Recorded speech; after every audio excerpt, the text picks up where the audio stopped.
नमस्कार मित्रों, मैं महाराज कुमार गुप्ता आज के इस म्यूजिक क्लास में मित्रों आपको स्वागत करते हैं। मित्रों, बिहार स्टेट 2024 के मद्देनजर मित्रों देखते हुए मित्रों बहुत कम समय में मित्रों अधिक से अधिक प्रश्नों का आंसर करवाने वाले हम हैं। मित्रों, आप हमारे साथ क्लास को प्रतिदिन जरूर ज्वाइन करें और मित्रों दिए हुए व्हाट्सएप नंबर पर मित्रों आप हमसे कांटेक्ट करें। मित्रों, आपको तत्काल जैसे संपूर्ण कोर्स मित्रों मात्र 199 रुपया में मित्रों आपको प्रोवाइड करवा दिया जाएगा। मित्रों, आज का प्रथम प्रश्न आपका है कि पंचम की आंदोलन संख्या है। पंचम की आंदोलन संख्या है ए में 240, बी में 270, तीन में 300, सी में 320 और डी में मित्रों 360 है। मित्रों फट से कमेंट्स में आंसर दीजिए कि पंचम की आंदोलन संख्या कितनी होती है। मित्रों कोशिश कीजिए कि सभी प्रश्नों का आंसर आप कमेंट्स में लगातार देते रहें ताकि मित्रों एक भी प्रश्न आपका एग्जाम्स में न छूट पाए। तो मित्रों पंचम की आंदोलन संख्या जो होती है 360 होती है। ऑप्शन नंबर डी आपका सही है। इस प्रकार मित्रों बिना समय गवाए हुए आज के अगले प्रश्न पर आप बारीकी से क्लियर कीजिए। पंडित दामोदर कृत ग्रंथ है, मतलब इनमें से कौन सा ऐसा ग्रंथ है जिसका लेखन का काम जो किए हैं पंडित दामोदर साहब किए हैं। ए मित्रों चंद्राग्र चंद्रोदय, बी में संगीत राज, सी में संगीत रत्नाकर और डी में मित्रों संगीत परिजात। मित्रों फटाफट कमेंट्स में आंसर दीजिए कि पंडित दामोदर कृत ग्रंथ कौन सा है।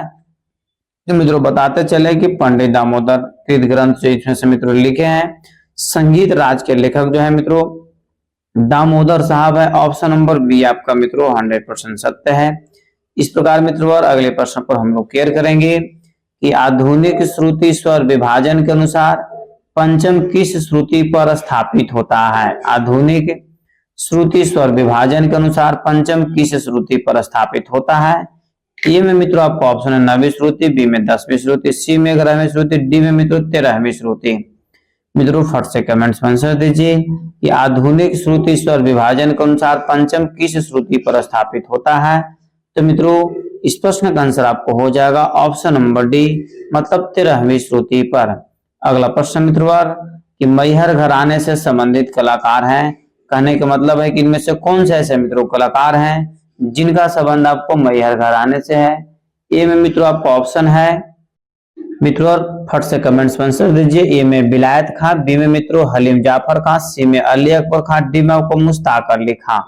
मित्रों फट से कमेंट्स में आंसर दीजिए कि मैहर घराने से संबंधित कलाकार इनमें से कौन है। तो मित्रों बताते चले कि मैहर घराने से जो मित्रों इनमें से कलाकार हैं उनका नाम है मित्रों आपको ऑप्शन नंबर सी उस्ताद अली अकबर खां। इस प्रकार मित्रों अगले प्रश्न पर आप क्लियर कीजिएगा।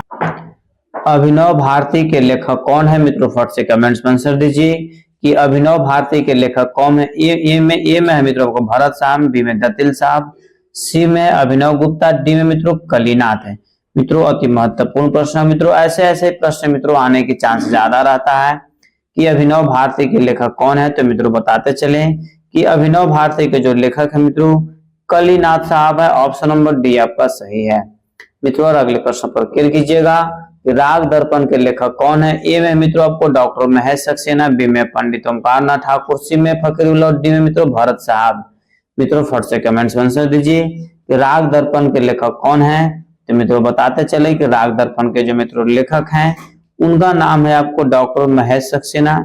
ए पर आंसर आपका सॉरी इस प्रश्न का आंसर मित्रों गलत बोला गया। राग दर्पण के जो मित्रों लेखक है फकीरुल्लाह साहब है। ऑप्शन नंबर सी आपका सही है। ठीक है, फिर से बारीकी से क्लियर कीजिएगा कि राग दर्पण के लेखक कौन है। तो फकीरुल्लाह साहब है। ऑप्शन नंबर सी मित्रों आपका सही है। अगला प्रश्न मित्रों कि भट्ट नायक के रस संबंधित मत को क्या कहते हैं। भट्ट नायक के रस संबंधित मत को क्या कहते हैं। ए में मित्रों उत्पत्तिवाद, बी में अनुकृतिवाद, सी में मुक्तिवाद, डी में आपका अभिव्यक्तिवाद है। मित्रों फट से कमेंट्स में आंसर दीजिए कि भट्ट नायक के रस संबंधित मत को क्या कहते हैं। तो मित्रों इस प्रश्न का आंसर आपका हो जाएगा ऑप्शन नंबर सी, मतलब मुक्तिवाद आपका 100% आंसर मित्रों सही है। मित्रों बिना समय गवाए हुए आज के अगले प्रश्न पर बारीकी से क्लियर कीजिएगा। संचारी भावों की संख्या है। फटाफट मित्रों कमेंट्स में आंसर दीजिए कि संचारी भावों की संख्या कितनी होती है। ए में आपका 23 है, बी में 13 है, सी में 33 है, डी में आपका 43 है। मित्रों फट से कमेंट्स में आंसर दीजिए कि संचारी भावों की संख्या कितनी होती है। तो मित्रों बताइए कि संचारी भावों की संख्या आपको 33 होती है। ऑप्शन नंबर सी आपका मित्रों सही है। इस प्रकार हम लोग अगले प्रश्न पर मित्रों क्लियर करेंगे। अगला प्रश्न आपका है कि चिट स्वर में जति का सम्मिलित निम्न में से किस अंग अथवा रचना में है। ठीक है, चित स्वर में जति का सम्मिलित निम्न में से किस निम्न में से किस अंग अथवा रचना में है। ए में मित्रों आपको सिलाना है, बी में चित्तानम है, सी में आपका सोलोकेड है, डी में आपका जाति स्वरम है। मित्रों फट से कमेंट्स में आंसर दीजिए कि इस प्रश्न का आंसर क्या होगा। तो मित्रों बताते चलें, इस प्रश्न का आंसर आपका हो जाएगा मित्रों चित्तानम, ऑप्शन नंबर बी आपका सही है। मित्रों इस प्रकार हम लोग 11 नंबर प्रश्न पर बारीकी से क्लियर करेंगे कि पन पंचम किस राग के अनुरूप है। पन पंचम किस राग के अनुरूप है। ए में मित्रों आहिरी है, बी में हिंदोलम है, सी में मल्हारी है, डी में आपका भैरवी है। मित्रों फट से कमेंट्स में आंसर दीजिए कि पन पंचम किस राग के अनुरूप है। तो मित्रों बताते चले कि पन पंचम जो है मित्रों आपका भैरवी राग के मित्रों अनुरूप है। ऑप्शन नंबर डी आपका सही है। इस प्रकार मित्रों और अगले प्रश्न पर क्लियर कीजिएगा कि संगीत चंद्रिका के ग्रंथकार कौन है। संगीत चंद्रिका के ग्रंथकार कौन है। ए में आपका होबल साहब है, बी में अटू कृष्ण पिसारोटी है, सी में मित्रों मुतैया भागवतर है और डी में आपका दामोदर मिश्र साहब हैं।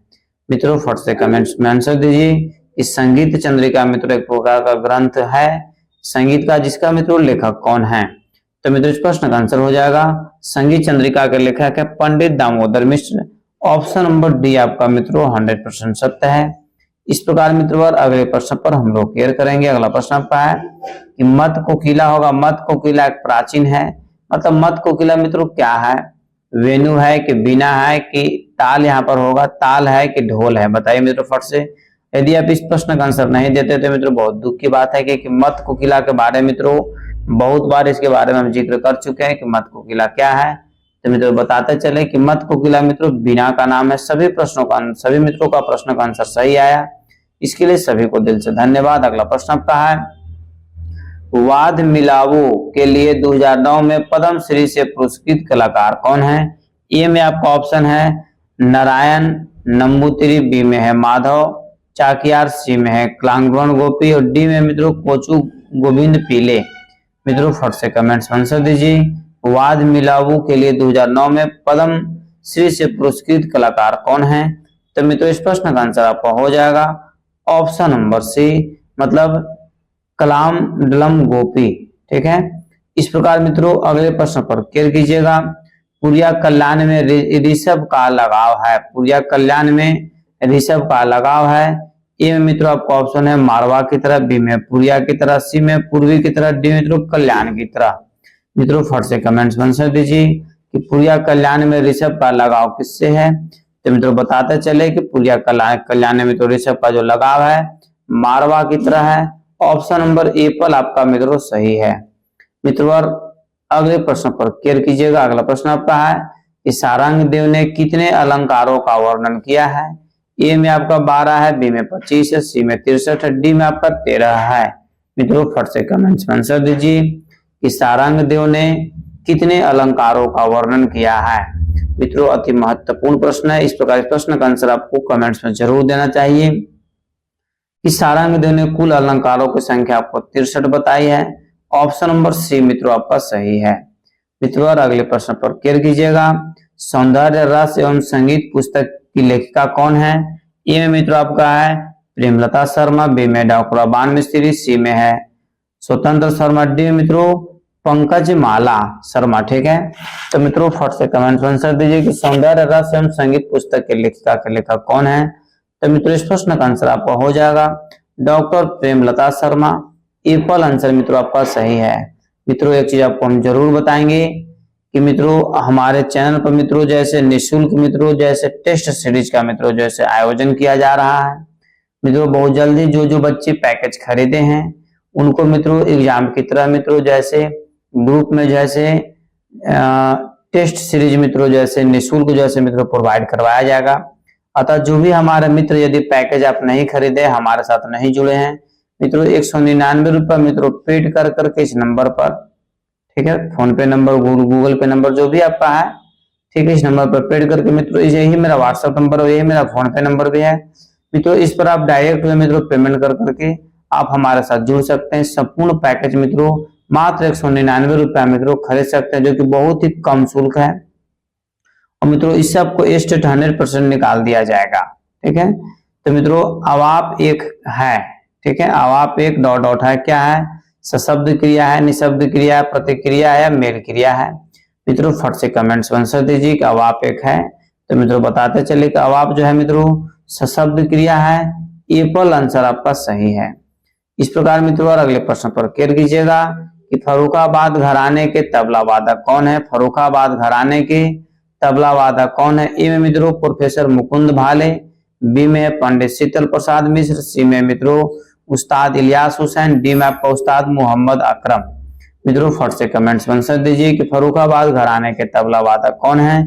तो मित्रों बताते चले कि फर्रुखाबाद घराने के जो तबला वादक हैं प्रोफेसर मुकुंद भाले साहब हैं। एप्पल आंसर आपका सही है।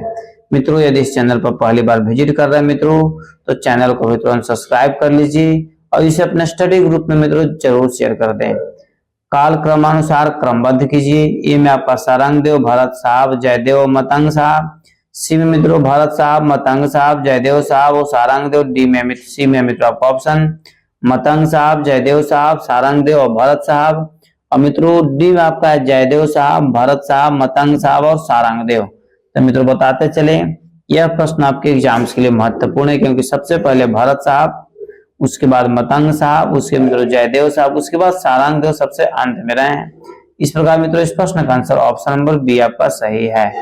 तो मित्रों अगला प्रश्न पर ध्यान दीजिएगा कि भाव की उद्दीप्त करने में सहायक है।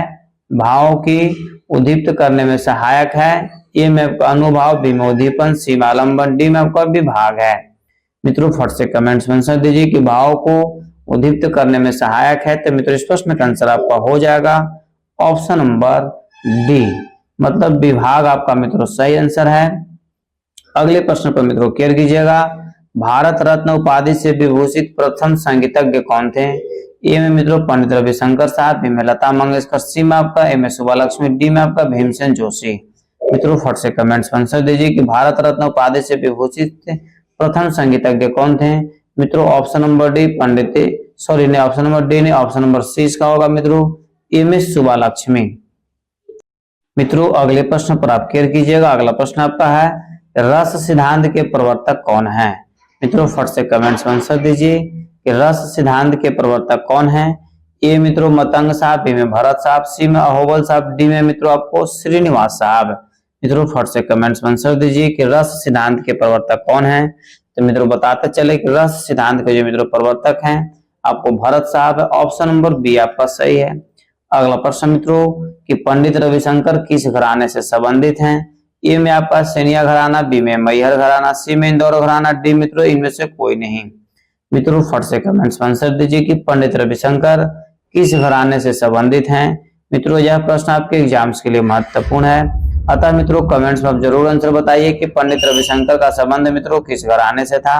तो मित्रों आपको बताते चले कि इस प्रश्न का आंसर आपका हो जाएगा पंडित रविशंकर का संबंध मित्रों मैहर घराने से था, जो कि उत्तर प्रदेश में पड़ता है। अगला प्रश्न मित्रों आपका है इस संगीत परिजात के रचयिता कौन है। मित्रों यह प्रश्न इतना आवश्यक है, इतना बार आपको बता दिया गया है कि मित्रों इस प्रश्न का आंसर आपको जरूर कमेंट्स में देना चाहिए कि संगीत परिजात के रचयिता कौन है या फिर संगीत परिजात के लेखक कौन है। ए में पंडित अहोबल साहब, बी में पंडित दामोदर साहब, सी में मित्रों पंडित सारंग और डी में इनमें से कोई नहीं। मित्रों फट से कमेंट्स में आंसर दीजिए कि संगीत परिजात के रचयिता कौन है। तो मित्रों बताते चले कि संगीत परिजात के जो मित्रों लेखक हैं उनका नाम है पंडित अहोबल साहब। एप्पल आंसर आपका सही है। मित्रों और इस प्रकार अगले प्रश्न पर केयर कीजिएगा।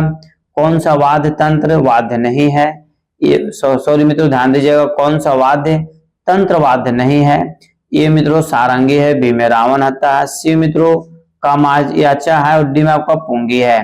कहने का मतलब मित्रों कि कौन सा ऐसा इनमें से वाद्य यंत्र है जिसको मित्रों तंत्र वाद्य के अंतर्गत नहीं रखा गया, मतलब उसमें तार नहीं लगा होता है।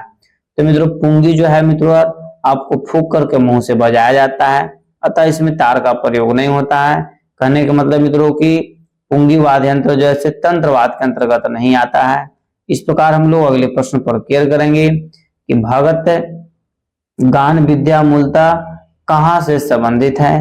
भगत गान विद्या मूलतः कहाँ से संबंधित है। ये मित्रों उत्तर प्रदेश, बी में मध्य प्रदेश, सी में हरियाणा, डी में आपका महाराष्ट्र है।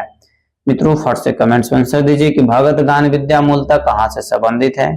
तो मित्रों इस प्रश्न का आंसर आपको कमेंट्स में जरूर देना चाहिए कि भगत गान, भगत मतलब आप लोग जानते होंगे कि जो ऐसे भूत आत्मा प्रेत में मित्रों जो विश्वास रखने वाले व्यक्ति होते हैं, ठीक है मित्रों, उसको इलाज के लिए मित्रों भगत के पास लेकर जाया जाता है। तो मित्रों उन लोग जैसे कुछ गाना गीत गा करके जैसे उन लोग ठीक करता है, तो मित्रों उसका एक अलग गाना ही, अलग ही गीत गाना होता ही है। तो मित्रों उसी के बारे में यहाँ पर कहा कि भगत गान जो मित्रों सबसे अधिक जो मित्रों प्रचलित है, सबसे अधिक जो मित्रों प्रयोग होता है वह उत्तर प्रदेश में होता है। एप्पल आंसर आपका सही है। मित्रों और अगले प्रश्न पर क्लियर कीजिएगा कि मैहर यहाँ होगा। मैहर घराने में प्रयुक्त सितार में कितने पर्दे होते हैं। ए में आपका 16 है, बी में आपका 24 है, सी में 22 है, डी में आपका 19 है। मित्रों फट से कमेंट्स में आंसर दीजिए कि मैहर घराने में प्रयुक्त सितार में कितने पर्दे होते हैं। तो मित्रों इस प्रश्न का आंसर आपको हो जाएगा कि मैहर घराने में प्रयुक्त सितार में मित्रों कुल पर्दों की जो संख्या होती है 24 होती है। इस प्रकार प्रश्न का आंसर क्या हो जाएगा, बी होगा। मित्रों आपको यह जरूर फीलिंग हो रहा होगा कि सभी के सभी प्रश्न मित्रों जैसे रिपीट आ रहे हैं।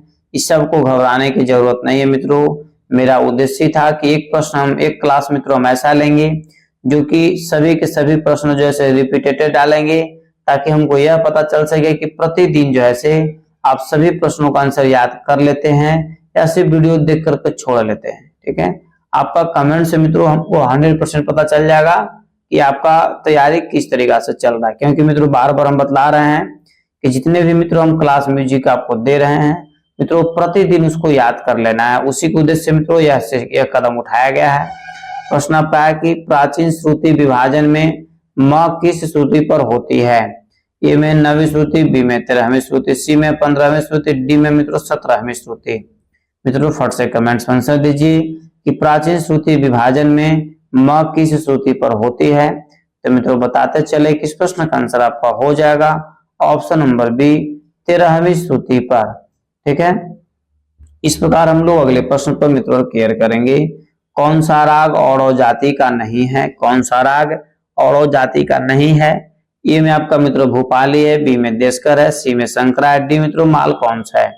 मित्रों फट से कमेंट्स में आंसर दीजिए कि कौन सा ऐसा राग है जो औड़ो जाति के अंतर्गत नहीं है। तो मित्रों इस प्रश्न का आंसर आपका हो जाएगा ऑप्शन नंबर सी आपका मित्रों सही है, शंकरा। ठीक है, इस प्रकार मित्रों अगले प्रश्न पर हम लोग क्लियर करेंगे।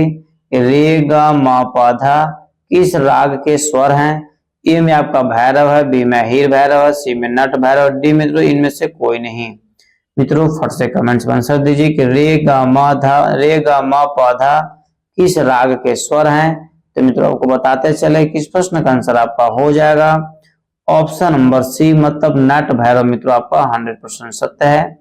मित्रों आपको घबराने की जरूरत नहीं है, फटाफट मित्रों आप कमेंट्स में आंसर बताइए इस प्रश्न का आंसर क्या होगा। मित्रों अगला प्रश्न आपका है कि पंचवेद किसे कहा जाता है या पंचवेद मित्रों किसे कहते हैं। यदि इस प्रश्न का आंसर आप नहीं देते तो मित्रों बहुत दुख होगा, क्योंकि मित्रों इसके पिछले क्लास में मित्रों सभी प्रश्नों का मित्रों हम संग्रह लाए थे और मेरा उद्देश्य है कि देखते हैं कि कितने ऐसे बच्चे हैं जो प्रतिदिन हमारे मित्रों जो है सभी प्रश्नों का आंसर याद कर लेते हैं। तो मित्रों पंचवेद किससे संबंधित है या पंचवेद मित्रों किसको कहते हैं। सामवेद को, नाट्यशास्त्र को, ऋग्वेद को या यजुर्वेद को।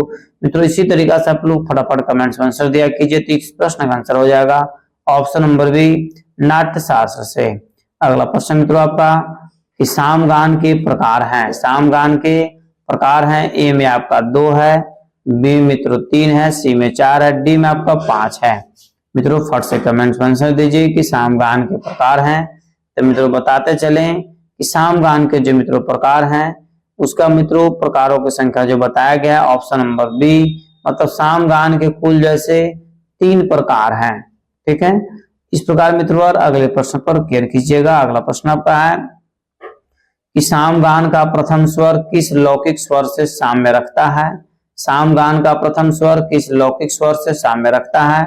ए मित्रों ग है, बी में म है, सी में प है, डी में आपका ध है। मित्रों फट से कमेंट्स में आंसर दीजिए कि सामगान का प्रथम स्वर किस लौकिक स्वर से साम्य रखता है।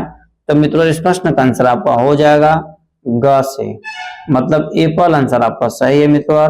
अगले प्रश्न पर आप केयर कीजिएगा कि वीणा के तार पर घोड़ंच से ऋषभ की दूरी है।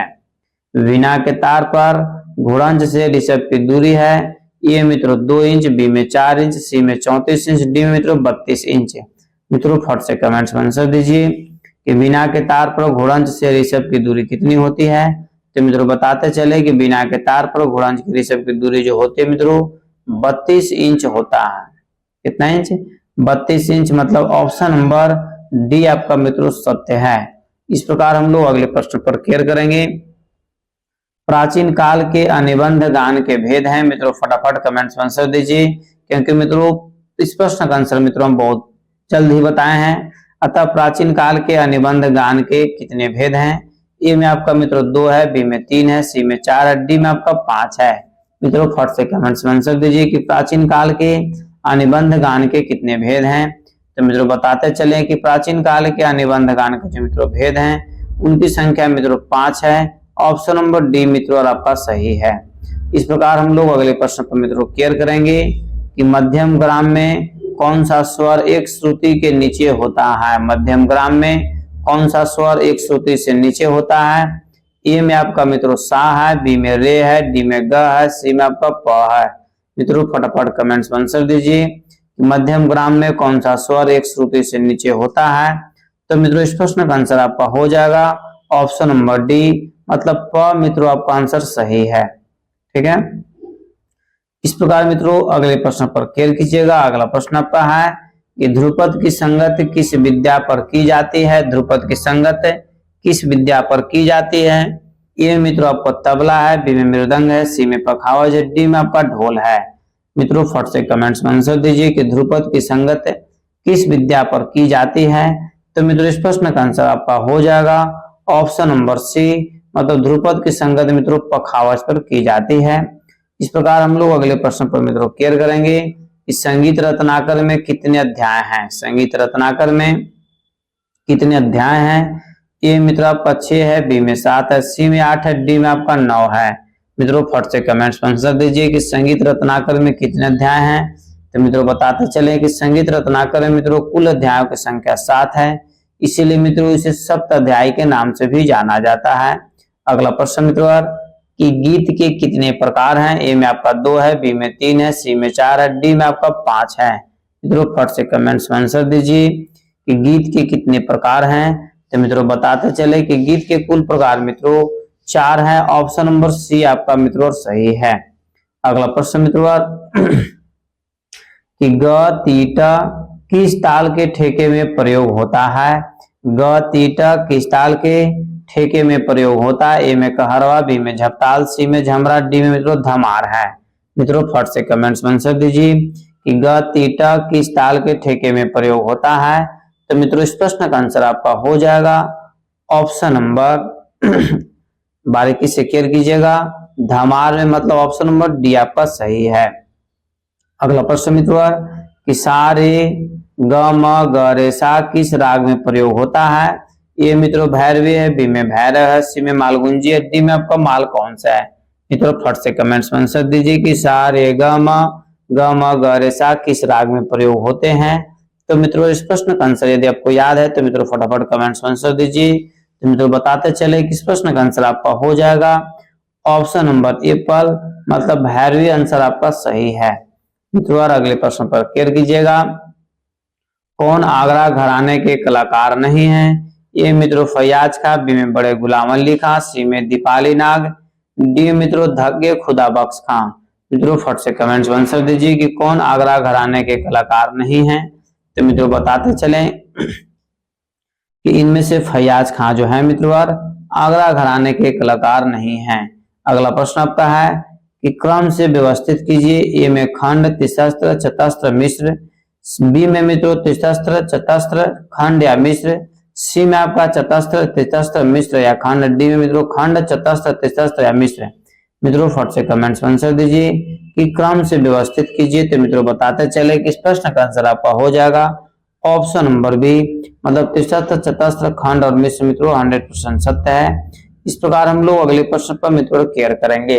अगला प्रश्न आपका है मित्रों, ताल प्रकरण से संबंध देवता का नाम है। ताल प्रकरण से संबंध देवता का नाम है। ए में आपका ब्रह्मा है, बी में विष्णु है, सी में शिव है, डी में आपका गणेश है। मित्रों फट से कमेंट्स में आंसर दीजिए कि ताल प्रकरण से संबंध देवता का नाम है। तो मित्रों बताते चले कि ताल प्रकरण से संबंध देवता को जो मित्रों नाम है उनका नाम है गणेश भगवान। ऑप्शन नंबर डी आपका सही है, श्री गणेशाय नमः। ठीक है, इस प्रकार मित्रों अगले प्रश्न पर हम लोग केयर करेंगे कि सर्वप्रथम अस्तित्व में आने वाला अवनद्धवाद कौन सा है। कहने का मतलब मित्रों कि कौन सा ऐसा इनमें से अवनद्धवाद है जो सर्वप्रथम मतलब सबसे पहले अस्तित्व में आया था। ये मित्रों आपका ऑप्शन है पटह, बी में आलिंग, सी में दुर्दुर, डी में आपका है भूदुदुम्भी। ठीक है, तो मित्रों फट से कमेंट्स में आंसर दीजिए कि इस प्रश्न का आंसर क्या होगा कि सर्वप्रथम अस्तित्व में आने वाला अवनद्धवाद कौन सा है। तो मित्रों इस प्रश्न का आंसर आपका हो जाएगा पटह मतलब एप्पल। आंसर मित्रों आपका सही है। इस प्रकार हम लोग अगले प्रश्न पर मित्रों केयर करेंगे। अगला प्रश्न आपका है मृदंग का संबंध किससे है। ए मित्रों मिट्टी से, बी में काष्ठ से, सी में धातु से, डी में आपका इनमें से कोई नहीं। तो मित्रों फट से कमेंट्स में आंसर दीजिए मृदंग का संबंध किससे है। मित्रों यह प्रश्न आपके एग्जाम्स के लिए मित्रों अति आवश्यक है कि मृदंग का संबंध मित्रों किससे है। तो बताते चले कि मृदंग का जो मित्रों संबंध है इनमें से कोई आंसर सही नहीं है। मृदंग का संबंध जो है मित्रों दो मुंह वाला जो मित्रों ढोल होता है उसी को मित्रों मृदंग बोलते हैं। ठीक है, जो चमड़ी से मित्रों उसको मढ़कर बनाया जाता है। इस प्रकार इसका आंसर इनमें से कोई नहीं 100% सत्य है। अगला प्रश्न मित्रों आपका कि धा कीट ताकिट टका किस वाद्य का बोल है। ए मित्रों पखावज है, बी में तबला है, सी में मृदंग है, डी में आपका घटम है। मित्रों फट से कमेंट्स में आंसर दीजिए कि धा कीट ताकिट टका किस वाद्य का बोल है। तो मित्रों बताते चले कि इस प्रश्न का आंसर आपका हो जाएगा पखावज का बोल है एप्पल। आंसर मित्रों आपका सही है। मित्रों अगले प्रश्न पर केयर कीजिएगा। अगला प्रश्न आपका है कि कायदा किस वाद्य की रचना है।